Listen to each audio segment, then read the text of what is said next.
Russia, President Vladimir Putin presided over the Victory Day parade today. The celebrations this year in ሩሲያ በየዓመቱ በፈረንጆቹ ግንቦት 9 የምታከብረው በዓል አላት። ይህ ድል የቀዩ ጦር ድል ይባላል። ዓለም ላይ ምናልባትም የመጨረሻ የሚባለውን የግንባር ተጋድሎ ያደረገ ጦርነት ነው። የዓለም ጦርነትን የቋጨ ሩሲያ የዋዛ ሀገር እንዳልሆነች ዓለም ያወቀበት ነው። ዕለቱን ሩሲያ ፈንዲሻ በትና አታከብረውም። ይልቁንስ በቀዩ አደባባይ ቀዩን ጦር ለማስታወስ ግዙፍ ሰራዊት ታሰልፋለች። የጦር መሳሪያው ይወጣል። በዚያች የሁለተኛ ጦርነት ማብቂያ ዋዜማ ለሀገራቸው እየፎከሩ እንደ ቅጠል የረገፉ የሩሲያ ጦር ወታደሮች ይታወሳሉ። በእንባ በክብር ይታወሳሉ። ታሪካቸውን ድላቸውን ሩሲያውያኑ አንድ ላይ ቆመው በዚህ ችለት ያከብራሉ። በድሉ ልዩነት የላቸውም። የሀገሪቱ ትልቅ በዓል ነው። በክፍለ ዘመኑ ብዙ ሕዝብ ያለቀበት ጦርነት ነው። ግንቦት 9 ምን ተፈጸመ? ምን ተከናወነ?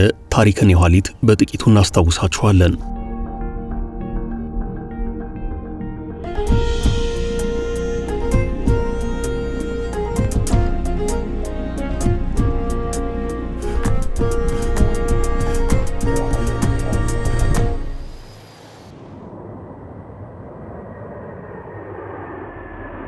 ከስታሊንግራንድ እስከ ምዕራብ ዩክሬን የተዘረጋውን የናዚ ጀርመንን ጦር እየጠራረገ ወደ ደቡብ ምዕራብ የገሰገሰው 322ኛው የሶቪየት ህብረት እግረኛ ጦር ፖላንድ የሚገኘውን ትልቁን የአይሁድ ማጎሪያ ጣቢያ አውሽዊትስን ተቆጣጠረም። በፈረንጆቹ ጥር 27 1945 በምዕራብ ግንባር የዘመተው የብሪታንያና የዩናይትድ ስቴትስ ጦር ጣሊያንን፣ ቤልጂየምና ፈረንሳይን ከናዚ ጀርመን ነጻ አውጥቶ ምዕራብ ጀርመን ሲገባ በምስራቅ ግንባር የሚያጠቃው ቀዩ ጦር በርሊንን ተቆጣጠረም።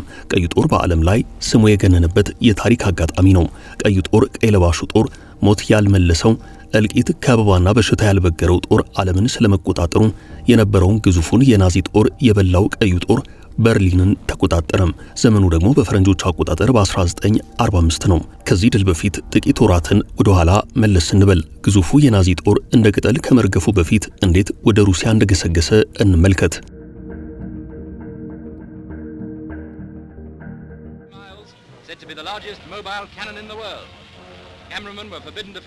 ጀርመን በሁለት ወራት ጊዜ ውስጥ ሶቪየትን ለማሸነፍ የሰጠችው ጊዜ 2 ወር ነበርም። ይህ ዘመቻ በመጀመሪያው ዘመቻ ፍሪትዝ በሚል ስም ይጠራ ነበርም።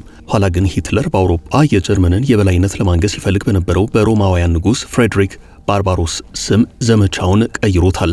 ጀርመንና ሶቪየት ህብረት በመካከለኛው የጦርነት ትንኮሳ ያለማድረግ ስምምነት በ1931 ዓ.ም ተፈራርመው ነበርም። ይህ ስምምነት አንደኛው ከሌላ ሶስተኛ አካል ጋር ጦርነት ሲያደርግ ገለልተኛ እንዲሆን የተስማሙበት ነው። በተጨማሪ ምስራቅ አውሮፓን እየተከፋፈሉበት ነበርም። ነገር ግን በ1932 ዓ.ም ሶቪየት ህብረት የባልካን ሀገራትንና በሳራቢያና ሰሜናዊ ቡኪቪና የተባሉ አካባቢዎችን በመውረር የጀርመን ዋነኛ የነዳጅ ምንጭ ወደ ሆነው የሮማውያን የነዳጅ ማውጫ አካባቢ መጠጋቷን ተከትሎ ሂትለር የሶቪየት መንግስት መጠራጠር ጀመረም። ሶቪየትን የመደምሰስ የቀደመ ፍላጎቱ እንደገና ጨመረም። ሂትለር የሶቪየቱን ጆሴፍ ስታሊንን አካሄድ ክፉኛ ተጠራጠረም። እናም የሶቪየትን ጉዳይ እልባት ሳይሰጥ በምዕራብ አውሮፓን የማንበርከክ የመጀመሪያ እቅዱን እስኪያጠናቅቅ መጠበቅ እንደማይችል ተሰማው።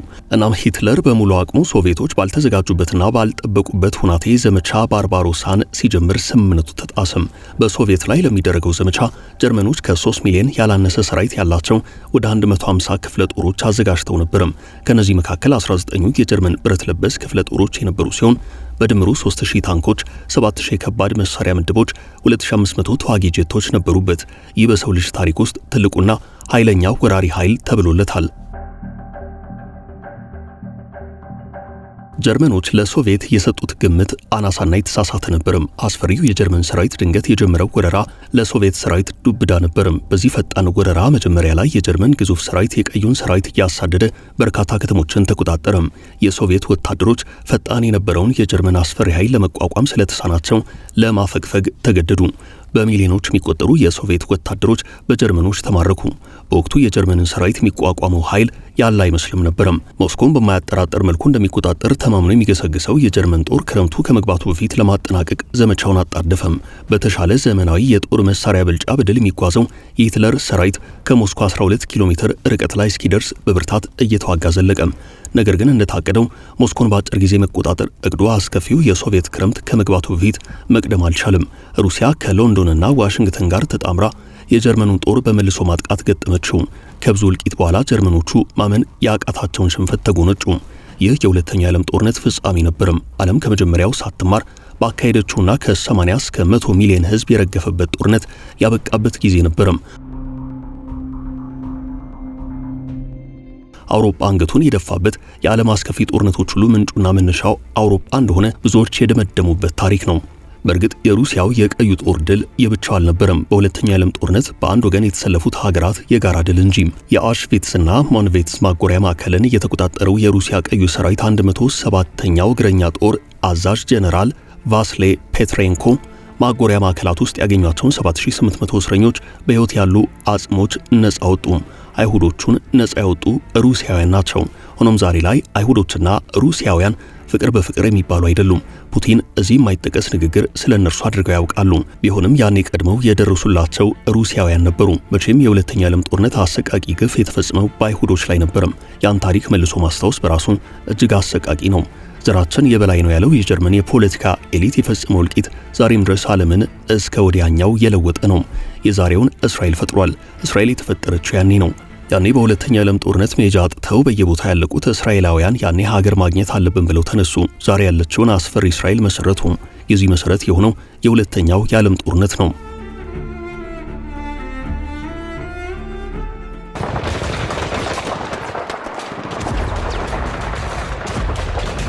ቀዩ ጦር አይሁዶችን ነጻ አወጣም። በጀነራል ፔትሬንኮ አገላለጽ በሕይወት ካሉ አጽሞች በተጨማሪ 600 አስክሬን፣ 770 ሺህ የወንድ ልብሶች፣ 837 ሺህ የሴቶች ቁሳቁስና አልባሳት፣ ወደ 8 ቶን የሚጠጋ የሰው ጸጉር አግኝቶ ነበረም። ቀዩ ጦር በርሊንን የተቆጣጠረበት ዓመት ግንቦት 9 ሲከበር በበርሊን የናዚ ግፍ ሰለቦች ይታወሳሉ። አይሁዶችም ያንን ዕለት ዛሬም ድረስ ያስቡታል። ቀዩ ጦር ጥር ማብቂያ 1945 ፖላንድን መቆጣጠሩ በርሊንን ለመያዝ በውጤቱም የዘግናኙ ግፍና ያስከፊው ጦርነት ፍጻሜ መቃረቡን ጠቋሚ ነበርም። ከምዕራብ ግንባር የዩናይትድ ስቴትስና የብሪታንያ ከምስራቅ የሶቪየት ህብረት ጦር ጥቃትን እየሸሸ በጀርመን ስልታዊ ከተሞችና አካባቢዎች ጠንካራ መከላከያ የመሰረተው የናዚ ጀርመንን ጦር ደምስሶ በርሊንን ለመቆጣጠር የማርሻል ጊዮርጊሽኮቭ፣ የማርሻል ቫስሌ እንዲሁም የሌሎች ባልደረቦቻቸው ወታደራዊ ጥበብ የማዋጋት ብቃት የቀዩን ጦር የጀግንነት ማቀናጀት ግድ ነበርም። ከጦር ሜዳው ፍልሚያ በተጨማሪ የጠላት በሚል እሳቤ የጋራ ግንባር የፈጠሩት የዋሽንግተን፣ ሞስኮ፣ ለንደን መሪዎች የጋራ ጠላታቸውን ርዕሰ ከተማ ቀድመው በመቆጣጠር የድል አድራጊነቱን ክብርና ዝና ለመያዝ የገጠሙትን ሽሚያና ሽኩቻ በዘዴ ግን በፍጥነት የማለፍ ብልሃት፣ ድፍረትና ጀግንነት መላበስ አስፈላጊ ነበርም።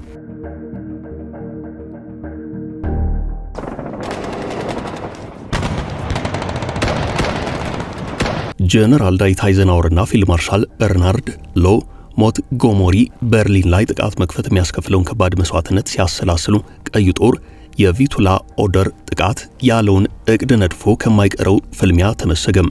ሚያዝያ 20 አዶልፍ ሂትለር በርሊን ምሽጋቸው ውስጥ ልደታቸውን ሲያከብሩ ሩሲያዊው ማርሻል ጊዮርጎ ዡካኖቭ የሚይዙት የመጀመሪያው የቤላሩስ ግንባር ጦር በርሊንን ከሰሜንና ከምስራቅ ይቀጠቅጣት ገባም።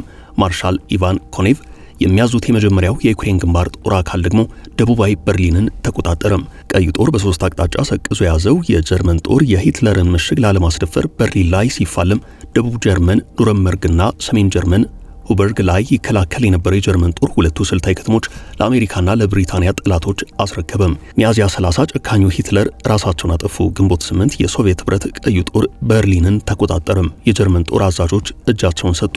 ሩሲያ በድል ሰከረች። ለንደን ፈካች። አሜሪካ መላው ዓለም እፎይ አለም።